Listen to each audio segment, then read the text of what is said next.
Hello guys, welcome to our channel airing tutorials. তো তোমাদের আমি যেরকম বলেছিলাম যে তোমাদের এখন কয়েকটা ভিডিও পর পর আসবে। তো আজকে সেরকম ভিডিও একটা নিয়ে এসেছি, সেটা হচ্ছে তোমাদের পরবর্তী টপিক চোখ, আই। আগেটা যেরকম রিফ্লেক্স আর্ক যেটা, সেটা তোমাদের ভীষণ ইম্পর্টেন্ট একটা ডায়াগ্রাম বোর্ডসের জন্য, ঠিক সেরকম চোখের ডায়াগ্রামটাও কিন্তু ভীষণ ইম্পর্টেন্ট। আর আমরা যদি চোখের ডায়াগ্রামটা থেকে পড়া শুরু করি তাহলে কি হয়, আমাদের বুঝতে সুবিধা হয়, আমরা প্রত্যেকটা আঁকা কীভাবে আঁকতে হয় শিখে নেব এবং প্রত্যেকটার কী কী কাজ আমরা আঁকতে আঁকতেই বুঝে নিতে পারবো। ঠিক আছে, তো আমি আঁকা শুরু করছি যতটা আমার পক্ষে সম্ভব। তোমরা বইটা খুলে রাখো এবং চেষ্টা করো বোঝার। তো ডায়াগ্রামটা আঁকার জন্য প্রথমেই আমরা যেরকম আঁকবো সেটা হচ্ছে, প্রথমে আমরা একটা এরকম 5/6 পোর্শন জন্য আমরা একটা বড় সার্কেল ড্র করে নেব।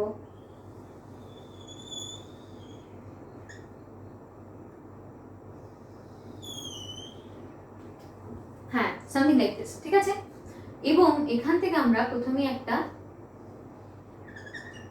এরকম একটা প্রবর্ধক বার করবো। আমরা আর একটু ভালো হওয়া দরকার এটা। এখান থেকে তোমরা বুঝতে পারবে আশা করি, এবং বইটা ফলো করলে বুঝতে পারবে। এটা মোটামুটি 5/6 পোর্শন এবং বাকিটা 1/6 পোর্শন মতো রাখলেই হবে, ঠিক আছে। এটাকে আমরা একটা প্রথমে একটা লেয়ার মতো বানিয়ে নিই। আমার সাথে সাথে তোমরা একটু আঁকতে থাকো, তাহলে হয়তো তোমরা আঁকাটাও তোমাদের জন্য সুবিধা হবে এবং তোমরা বুঝতেও পারবে যে কোথায় কোন লেয়ারটা থাকছে।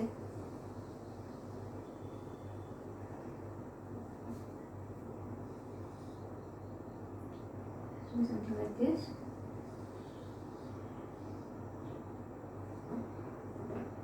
Yeah. Looks nice. তো প্রথমে আমরা যে পোর্শনটুকু আঁকলাম, এটাতে আমরা দেখতে পাচ্ছি একটা বাইরে একটা লেয়ার রেখেছি আমরা, যার 5/6 পোর্শন এরকম ভাবে রয়েছে সার্কেলের মতো, আর 1/6 পোর্শন মাত্র এরকম একটু বাইরের দিকে বেরিয়ে মতো রয়েছে। কি বলা হয় এই পোর্শনটাকে? আমরা বলি এই পোর্শনটাকে স্ক্লেরা বা শ্বেতমণ্ডল, এবং এই ফ্রন্টের পোর্শনটাকে আমরা বলি কর্নিয়া।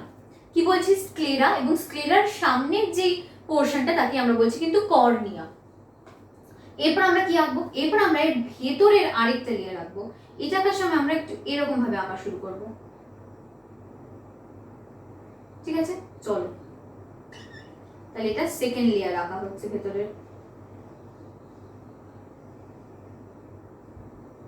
এই পুরো জিনিসটা কিন্তু এখানে এসে থামিয়ে দিতে হবে।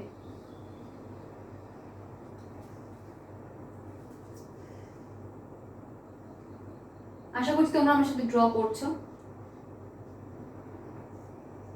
সেকেন্ড লেয়ারটাকে আমরা বলছি কোরয়েড বা কৃষ্ণমণ্ডল। এবং দেখো এই লেয়ারটা কিন্তু সামনে আমরা এরকম ভাবে বাড়াইনি, এই জায়গাগুলোকে আমরা এটার কি বলছি?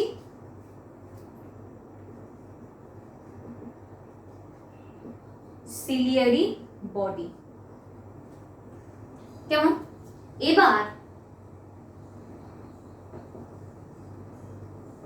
এই সিলিয়ারির বডির ভেতরেই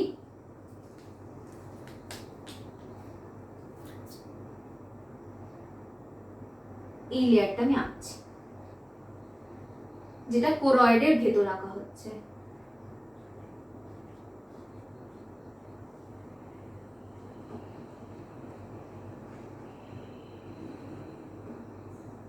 মানে বুঝে নাও যে এই ব্ল্যাকটা দিয়ে আরেকটা লেয়ারকে আমরা ডিনোট করছি।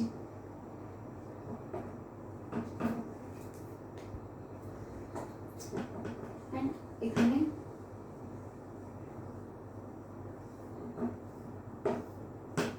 optic nerve, there must be a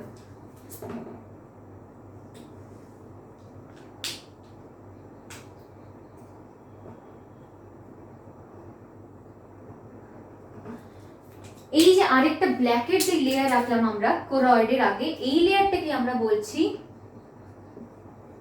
retina, which is very important. এখন এই যে সিলিয়ারি বডি আমরা এঁকেছিলাম দুদিকে একটু ফোলা মতো, এই সিলিয়ারি বডি থেকে এরকম কয়েকটা প্রবর্ধক আমি আঁকছি, ঠিক আছে, পেশির মতো।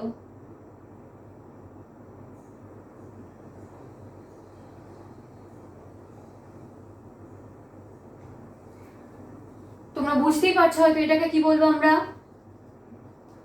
লেন্স। তাহলে এই জিনিসটাকে কি বলে, যে পেশির মতো আঁকলাম, এটাকে আমরা বলছি সাসপেন্সরি লিগামেন্ট। তোমরা আঁকতে থাকো প্লিজ আমার সাথে। আর এখান থেকে এই যে সিলিয়ারি বডি, এখান থেকে একটা এরকম মতো এসে এখানে একটা থাকছে, আরেকটা গিয়ে এখানে থাকছে। কি হচ্ছে তাহলে, এটাকে আমরা কি বলছি এরপর, এটাকে আমরা বলি আইরিশ।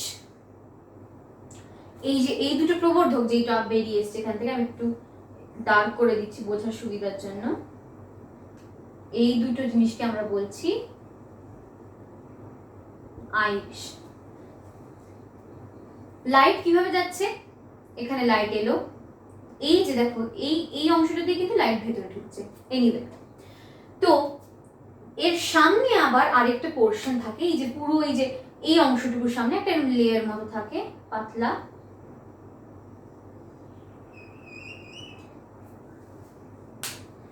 যেটাকে আমরা বলি কনজাংটিভা। তাহলে কি কি লেয়ার রাখলাম, প্রথম দিকে একটা থাকে কনজাংটিভা বলে একটা প্রোটেক্টিভ লেয়ার দেওয়া থাকছে, তারপরে একটা লেয়ার থাকছে দেখো পুরোটা জুড়ে, সেটাকে আমরা বলছি ভেতর দিকটাকে স্ক্লেরা, এবং সামনের যে পোর্শনটুকু তাকে আমরা কি বলছি আমাদের কর্নিয়া। এরপরে যে লেয়ারটা আছে সেটাকে আমরা বলছি কোরয়েড বা কৃষ্ণমণ্ডল। সামনে যে স্ফীত অংশগুলো থাকছে এরকম, তাদেরকে আমরা বলছি সিলিয়ারি বডি। সেই সিলিয়ারি বডি থেকে বেরোচ্ছে আমাদের সাসপেন্সরি লিগামেন্ট দুদিক দিয়ে, এবং বেরিয়ে সেটা ধরে রাখছে কাকে, আমাদের লেন্সকে। সিলিয়ারি বডির সামনে দুটো অংশকে আমাদের লেন্সটাকে এরকম ভাবে আগলে রাখছে, একটু মাঝখানে ফাঁকা, সেই দুটোকে আমরা কি বলছি আমাদের আইরিশ। এবং এই যে ভেতরে এখানে একটা তরল পদার্থ থাকে যাকে আমরা বলি ভিট্রিয়াস হিউমার।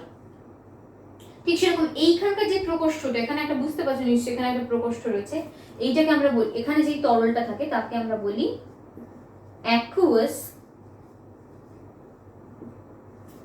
হিউমার। এখন আমাদের দেখার জন্য যে সেলগুলো দরকার হয়, সেই সমস্ত সেল কোথায় থাকে, আমাদের এই যে পোর্শনটা রেটিনা, এই রেটিনার মধ্যেই থাকে সেই সমস্ত সেল। আর এটা কি, এটা হচ্ছে আমাদের যে দর্শন অনুভূতিটা যাচ্ছে, সেটাও তো আমাদের একটা অনুভূতি, আমরা পড়েছিলাম, সেটাও কোথায় চলে যাবে আমাদের ব্রেনে, এটা কে নিয়ে চলে যাচ্ছে, এটাকে অপটিক নার্ভ। ঠিক আছে, অপটিক নার্ভ নিয়ে যাচ্ছে সেটাকে ভেতরে। এখন এখানে আরেকটু পয়েন্টিং বাকি আছে, সেটা হচ্ছে এই যে ধরো লাইট এখান থেকে যাচ্ছে, লাইটটা এভাবে গিয়ে স্ট্রেট গিয়ে এইখানকার একটা বিন্দুতে গিয়ে লাইটটা মিশছে, এই বিন্দুটাকে আমরা কি বলি, পিত বিন্দু। কি হয় আমাদের দেখো লাইটটা স্ট্রেট গিয়ে কিন্তু এই জায়গাটায় মিশছে, তাহলে এই পোর্শনটাতে আমরা সব থেকে ভালো দেখতে পাই যে কোনো বস্তু। এবং এখানকার একটা পয়েন্ট, যেই পয়েন্টটাতে যে অপটিক নার্ভগুলো মিশছে তাকে আমরা বলি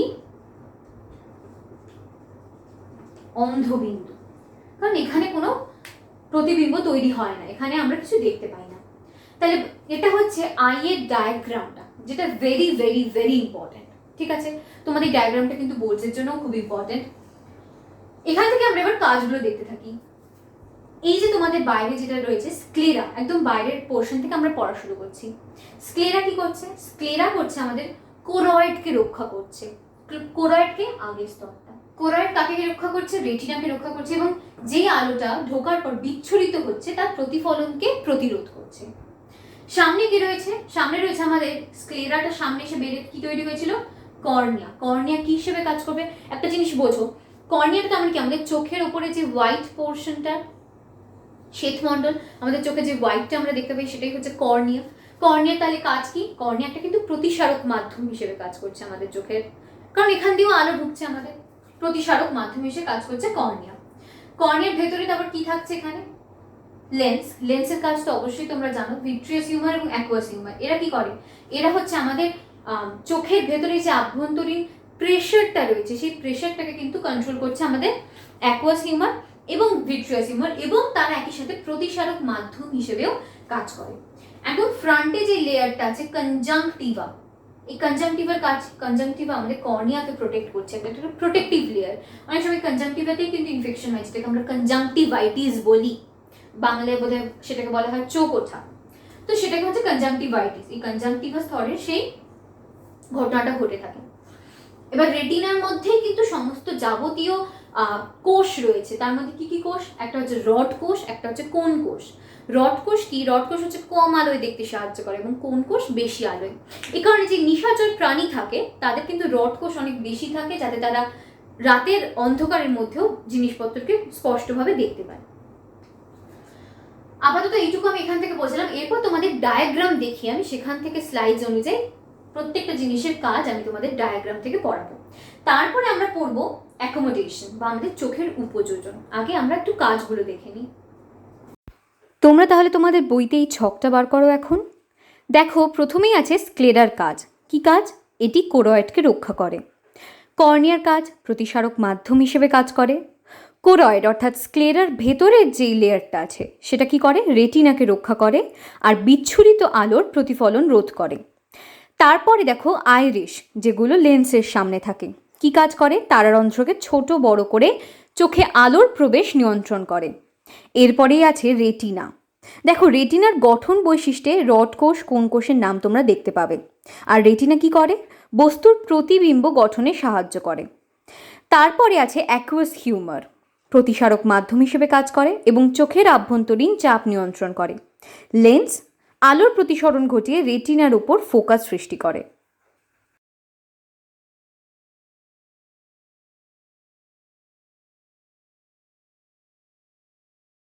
কগনিটিভ প্রোটেক্টিভ লেয়ার কনজাংটিভা কর্নিয়াকে ঘর্ষণজনিত আঘাত থেকে রক্ষা করে। আর আইলিডস বা টিয়ার গ্ল্যান্ডসের কাজ তোমরা জানো। এরপর তোমাদের বইতে একটা টপিক রয়েছে একনেত্র দৃষ্টি এবং দ্বিনেত্র দৃষ্টি। এখন এই জিনিসটা কি? ভীষণ সহজ একটা জিনিস। সেটা হচ্ছে আমাদের দ্বিনেত্র দৃষ্টি। আমরা আমাদের দুটো চোখ দিয়ে একসাথে কি দেখি? একটাই জিনিসকে আমরা দেখি, একটাই অবজেক্ট দেখি, অর্থাৎ আমাদের দুটো চোখ একটা কাজ ইনভলভ থাকছে। তাই দ্বিনেত্র দৃষ্টি, দুটো চোখই সেম কাজ ইনভলভ। এটা জাস্ট মনে রাখার জন্য ট্রিক হিসেবে ব্যবহার করতে পারো। আর গরুর ক্ষেত্রে কি হয়? তারা প্রত্যেকটা চোখ দিয়ে ডিফারেন্ট জিনিস দেখে। তাহলে এই একটা জিনিসকে দেখার জন্য তাদের কটা চোখ ইনভলভ থাকছে? একটাই চোখ। তাহলে তাদের কি দৃষ্টি? একনেত্র দৃষ্টি। আর আমাদের কটা চোখ ইনভলভ থাকছে? দুটো চোখ। তাহলে আমাদের কি দৃষ্টি? দ্বিনেত্র দৃষ্টি। আমাদের দ্বিনেত্র দৃষ্টিটা একটু বেশি স্পষ্ট হয়। কোনো বস্তুর আকার আয়তন কতটা দূরত্বে রয়েছে সেটা আমরা দ্বিনেত্র দৃষ্টি দিয়েই বুঝতে পারি, যেটা একনেত্র দৃষ্টিতে ভালো করে বোঝা যায় না। এরপর আমরা যেটা করবো সেটা হচ্ছে অ্যাকোমোডেশন বা আমাদের চোখের উপযোজন। এই টপিকটা কিন্তু ভীষণ ইম্পর্ট্যান্ট একটা টপিক, অ্যাকোমোডেশন। কি হয় অ্যাকোমোডেশনের মধ্যে? আমরা যখন আমি এই ডিস্টেন্সে দাঁড়িয়ে থেকে আমার যেখানে আমার ক্যামেরাটা রয়েছে সেই ক্যামেরার দিকে আমি যদি তাকাই, কিছুটা ডিস্টেন্সে রয়েছে, সেটার দিকে তাকাতে গেলে অনেক সময় আমার চোখটা এরকম ছোট মতো হয়ে যায়। বা দুটো জিনিস দেখার সময় আমরা অনেক সময় দেখি আমাদের চোখ আমরা একটু ছোট করে দেখতে, তাতে মনে হয় যেন আমাদের চোখ একটু স্বাচ্ছন্দ্য বোধ করে। এটা একাই হয়ে যায়, আমরা এটাকে কন্ট্রোল করি না। আবার কাছে জিনিস দেখার সময় আমাদের চোখটা নিজের পজিশনে ফিরে আসে বা বড় হয়ে যায়। কেন হয় এই ঘটনাটা? আমি খুব সহজভাবে বোঝানোর চেষ্টা করছি জিনিসটাকে তোমাদের কাছে। তো অ্যাকোমোডেশনটা বোঝানোর জন্য আমরা কয়েকটা জিনিস আমাদের দরকার হবে আঁকা। সেটা হচ্ছে একটা আমাদের রেটিনা, দেন আমাদের ফ্রন্টে যেটা থাকে আমাদের সিলিয়ারি পেশি বা সিলিয়ারি বডি, তার সঙ্গে যেগুলো যুক্ত থাকে সেগুলো সাসপেন্সরি লিগামেন্ট, লেন্স এবং এখানকার বস্তু। এখন আমি ধরে নিচ্ছি এই বস্তুটা কাছে রয়েছে। আমাদের বস্তু থেকে আগত যেই রশ্মি রয়েছে, এটা একটু বড় করে আঁকা দরকার। এই ছবিটা আমি একটু বড় করেই আঁকছি। ধরছি এটা আমাদের রেটিনা, এখানে রয়েছে আমাদের সাসপেন্সরি লিগামেন্ট, সিলিয়ারি বডি থেকে বেরিয়ে যেটা আমাদের লেন্সকে ধরে থাকছে। এখন এখান থেকে একটা বস্তু রয়েছে, এই বস্তু থেকে আগত আলোক রশ্মিগুলো আমাদের লেন্সের উপর এসে পড়ছে, আমাদের লেন্সের কাছে এসে পড়ছে, এটা লেন্সের মধ্যেই ধরে নাও। প্রতিসরণের পর এগুলো কোথায় এসে জমা হবে? আমাদের ফোকাসে। এখন যখন জিনিসটা কাছ থেকে আসছে তখন জিনিসটা দূরে গিয়ে যদি জমা হয়, সেটা প্রবণতা থাকছে কোথায়? আমাদের রেটিনার বাইরে গিয়ে মিলিত হওয়ার। তাহলে কি হবে, যদি এর প্রতিসরণটা এসে প্রতিফলিত হয়ে প্রতিসৃত রশ্মিগুলো এরম জায়গায় মেশে, তাহলে কি আমরা বস্তুটার প্রতিবিম্ব দেখতে পাবো? পাবো না। তাহলে কি ঘটতে হবে, এখানে ফোকাল লেন্থ বা ফোকাস দৈর্ঘ্য একটু কমাতে হবে লেন্সের। ফোকাস দৈর্ঘ্য কমানোর জন্য কি ঘটনা ঘটবে, একটা জিনিস ভাবার চেষ্টা করো। ধরছি আমি এর ফোকাস দৈর্ঘ্য হচ্ছে এরকম, আমি ধরে নিচ্ছি, ধরো এটা হচ্ছে ফোকাস দৈর্ঘ্য। যদি এটা একটু মোটা হয়ে যায় তাহলে কি এটা একটু কাছে সরে আসছে না? আমি শুধু বোঝানোর জন্য এটা বোঝাচ্ছি, কারণ এই জিনিসটা একটু গোলমেলে আছে, সেটা বোঝানোর জন্য আমি কিন্তু এইভাবে বোঝাচ্ছি। আদৌ এরকম ঘটনা ঘটে না। ধরছি এটা এরকম, এটা হচ্ছে আমার ফোকাস দৈর্ঘ্য, এটা আমার লেন্স। আমার যদি এটাকে একটু কাছে টেনে আনতে হয় তাহলে আমি কি করবো, এটাকে কাছে টানার জন্য এটা একটু দুদিকে সরাবো, এটা দুদিকে সরালে এটা কাছে চলে আসছে। একটু নিজেরা সাধারণ বুদ্ধি দিয়ে বোঝার চেষ্টা করে, এরকম থাকা অবস্থায় যদি আমি এটাকে এটাকে পুরু করি তাহলে এটা কাছে চলে আসবে। তাহলে লেন্সকে কি হতে হবে, লেন্সকে পুরু হতে হবে। লেন্সকে পুরু হওয়ার জন্য কাদের সংকোচন দরকার, সিলিয়ারি পেশি। তাহলে কি ঘটলো, সিলিয়ারি পেশিগুলো একটু ওপর দিকে উঠে গেল, এতটাও না, লেন্সটা বড় হয়ে গেল, লেন্সটা পুরু হয়ে গেল। এবার এখানে এসে মিশছে, ফোকাস দৈর্ঘ্য সামনে চলে এসেছে লেন্স পুরু হওয়ার পাশাপাশি, তখন আমাদের রেটিনায় গিয়ে প্রতিবিম্ব তৈরি হচ্ছে। বোঝা গেল এটা কি হলো, আমাদের কাছের বস্তু দেখার জন্য আমাদের উপযোজনটা এই ধরনের ঘটলো। তাহলে কাছের বস্তু দেখার জন্য আমাদের কি কি ঘটনা ঘটলো, আমাদের সিলিয়ারি বডির কি হলো, সিলিয়ারি বডি বা সিলিয়ারি পেশি তাদের সংকোচন। এটা কিসের জন্য, এটা কাছের বস্তু, সিলিয়ারি বডির সংকোচন ঘটলো। ফলে আমাদের লেন্স কি হলো, আমাদের লেন্স পুরু হয়ে গেল, দুদিক দিয়ে টান লাগছে মানে এটা পুরু হচ্ছে। এবার এটা শুধু দুদিক দিয়ে টান লাগছে না, এই সিলিয়ারি পেশিটা কিন্তু সমস্ত দিকে রয়েছে। মানে আমি যদি লেন্সটাকে সামনে দিয়ে দেখার চেষ্টা করি, তাহলে এটা যদি লেন্স হয় তাহলে এই লেন্সের চারপাশটা জুড়েই কিন্তু রয়েছে সিলিয়ারি বডি বা সিলিয়ারি পেশি। এখন এই প্রত্যেকটা দিক থেকে কন্ট্রাক্ট হচ্ছে, ঠিক আছে, প্রত্যেকটা দিক সংকুচিত হচ্ছে, মানে লেন্সটা কি হচ্ছে, ফাইনালি লেন্সটা হচ্ছে আকারে বৃদ্ধি পাচ্ছে। তো লেন্স হচ্ছে পুরু, ফোকাস দৈর্ঘ্য কি হচ্ছে, হ্রাস পাচ্ছে। ফাইনালি আমরা বস্তুটাকে দেখতে পাচ্ছি, আমাদের ফোকাস দৈর্ঘ্য হ্রাস পাওয়ার সাথে সাথে আমরা আমাদের কাছের বস্তুটাকে আমরা দেখতে পাচ্ছি। এটা গেল কাছের বস্তু। এখান থেকে আমরা বুঝতে পারছি দূরের বস্তুর ক্ষেত্রে কি ঘটবে, পুরো ঘটনাটা জাস্ট উল্টে যাবে। কি কি ঘটবে তখন সেখানে, আমি যেরকম সুন্দর ডায়াগ্রাম আঁকি সেরকম সুন্দর একটা ডায়াগ্রাম আঁকছি, যার সাথে বাস্তবের কোনো মিল নেই। এবার বস্তুটা রয়েছে অনেকটা দূরে, এখানটায় রয়েছে বস্তু, ঠিক আছে। এই হচ্ছে আমাদের লেন্স, এখানে আমাদের সিলিয়ারি বডি রয়েছে যেরকম থাকার, আর এখানে রয়েছে আমাদের রেটিনা। এখান থেকে আসছে জিনিসটা কি হচ্ছে, এক্ষেত্রে অনেক আগে মিলিত হয়ে গেল। তাহলে আমরা আবার দেখতে পাবো না দূরের বস্তুর ক্ষেত্রে যদি আগে এইভাবে মিলিত হয়ে যায়, এই ডিস্টেন্সটা বেশি, মানে কি এটা ফোকাস দৈর্ঘ্যটা তখন হচ্ছে কাছাকাছি এসে মিলিত হয়ে গেছে, আমরা জিনিসটাকে দেখতে পাচ্ছি না। কি করার দরকার তখন আমাদের লেন্সটার শুরু হওয়া দরকার। শুরু হলে কি হবে, এটা চলে এলো, এখানে চলে এলো, তখন আমাদের ফোকাস দৈর্ঘ্যটা কি হয়, বৃদ্ধি পায় অনেকটা। তাহলে এক্ষেত্রে কি হচ্ছে, আগেরটার ক্ষেত্রে যেরকম সিলিয়ারি বডিগুলো কি করেছিল নিজেরা, এটা হচ্ছে লেন্সের সাধারণ অবস্থান। আগেরটার ক্ষেত্রে কি করেছিল, সিলিয়ারি পেশিরা উপর দিকে অনেকটা উঠে গেছিল, নিজেদের সংকোচন ঘটেছিল, লেন্স বড় হয়েছিল। এখানে কি হবে, সিলিয়ারি পেশিরা তারা শিথিল হয়ে গেল, ফলে লেন্স কি হলো, লেন্স ছোট হয়ে গেল। আর ফোকাস দৈর্ঘ্য কি হয়েছে, ফোকাস দৈর্ঘ্যটা এর ফলে ফোকাস দৈর্ঘ্যটা বৃদ্ধি পেল এর ফলে, এবং আমরা দূরের বস্তুকে দেখতে পারবো। তাহলে আমাদের দূরের বস্তু দেখার ক্ষেত্রে কি কি ঘটনা ঘটছে লিখে ফেলি আমরা এবার।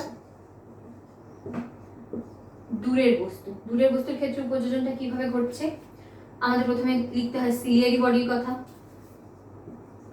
আমরা বডি লিখছি না, সিলিয়ারি বডির কি হচ্ছে, শিথিলীকরণ। ওকে, এরপর আমাদের লেন্স কি হচ্ছে, লেন্স হচ্ছে আমাদের, আগেরটার ক্ষেত্রে আমি কি লিখেছিলাম, আগেরটার ক্ষেত্রে কি আমি লেন্সের কোনোভাবে সরু হওয়া লিখেছিলাম, লেন্স কিন্তু পুরু হয় আগেরটার ক্ষেত্রে, কারণ এই ক্ষেত্রে লেন্স হবে সরু। ফোকাস দৈর্ঘ্য কি হলো? ফোকাস দৈর্ঘ্য বৃদ্ধি পেল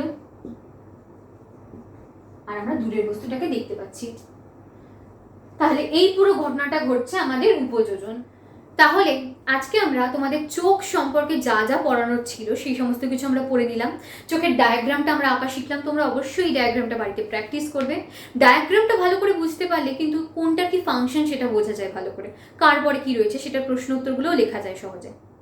এরপর তোমাদের রয়েছে প্রাণীদের সাড়া প্রদানের একটি প্রকার, সেটা হচ্ছে গমন, আমাদের যেটা লোকোমোশন, সেটা সম্পর্কে আমরা পড়বো পরের দিনের ক্লাসে। আজকে এতটুকুই, যতটা পড়ালাম মন দিয়ে পড়ো, কোনো কোয়েশ্চেন থাকলে আমাকে জিজ্ঞেস করতে পারো। বাই।